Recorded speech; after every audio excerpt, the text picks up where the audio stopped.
Guys, ada kisah tragis nih dari jamu Nyonya Menir yang berdiri 1 abad dan berakhir terlilit hutang 267 miliar.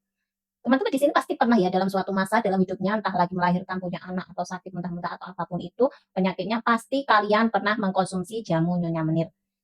Ya, bukan cuma dimakan, tapi juga ada obat olesnya loh, ada minyak olesnya juga. Jadi banyak sekali orang Indonesia itu sebenarnya suka dengan produk ini, suka dengan jamu ini. Tapi ternyata ketika aku cari ya produknya, sekarang itu makin lama makin susah. Padahal bagus loh produknya. Dan aku bertanya-tanya, kenapa bisa seperti ini? Nah, sebelum kita bahas ke sana, aku mau kasih tahu sejarahnya dahulu tentang jamu Nyonya Menir. Jadi, Nyonya Menir ini adalah pendiri perusahaan dari jamu Nyonya Menir.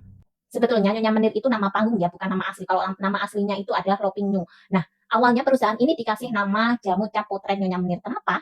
Jangan-jangan dia itu menikah sama orang Belanda ya. Makanya dipanggil Menir, bukan ternyata. Ternyata itu bukan seperti itu karena Nyonya Menir itu ternyata berasal dari beras menir. Beras menir itu adalah beras sisa hasil penumbukan padi. Jadi zaman dahulu tidak ada yang namanya mesin buat menggiling padi, adanya numbuk manual tradisional. Nah, patahan-patahan kecil yang putih-putih itu namanya beras menir.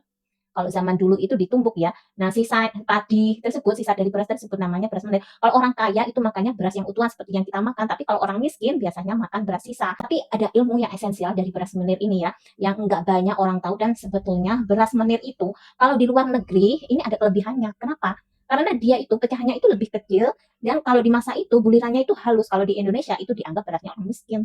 Kalau di luar negeri itu di Korea, Jepang atau dimanapun itu beras menir biasanya dikonsumsi untuk makanan bayi, dibikin jadi bubur. Dan ini yang membuat ibunya Lopinyu waktu hamil itu ngidamnya makan beras menir. Katanya itu dibikin jadi bubur karena memang lebih enak sih ya, lebih gampang dikunyahnya. Seiring waktu, ketika dia sudah berusia 17 tahun, dia itu kemudian menikah dengan seorang pria asal Surabaya. Namanya itu Om Biwan. Ini profesinya adalah seorang pedagang guys, tapi sayangnya di perjalanan kehidupannya itu memang nggak mulus guys. Kenapa? Karena begitu mereka menikah, barulah diketahui ini bahwa suaminya itu punya penyakit. Saat itu belum ada yang namanya obat untuk penyakit sariawan usus dan karena ilmu kedokteran saat itu belum canggih, apa yang dilakukan Nyonya Menir? Ya tentu saja nggak pasrah menyerah begitu saja. Dia itu fighter guys. Jadi apa yang dilakukan dia yaitu dia itu berusaha cari obat-obat alternatif untuk nyembuhin suaminya. Gila nih beruntung banget ya. Jadi suaminya Nyonya Menir. Jadi apa yang dia lakukan itu dia akhirnya buka buku-buku resep peninggalan orang tuanya ya, racikan jamu orang Jawa zaman dahulu kala.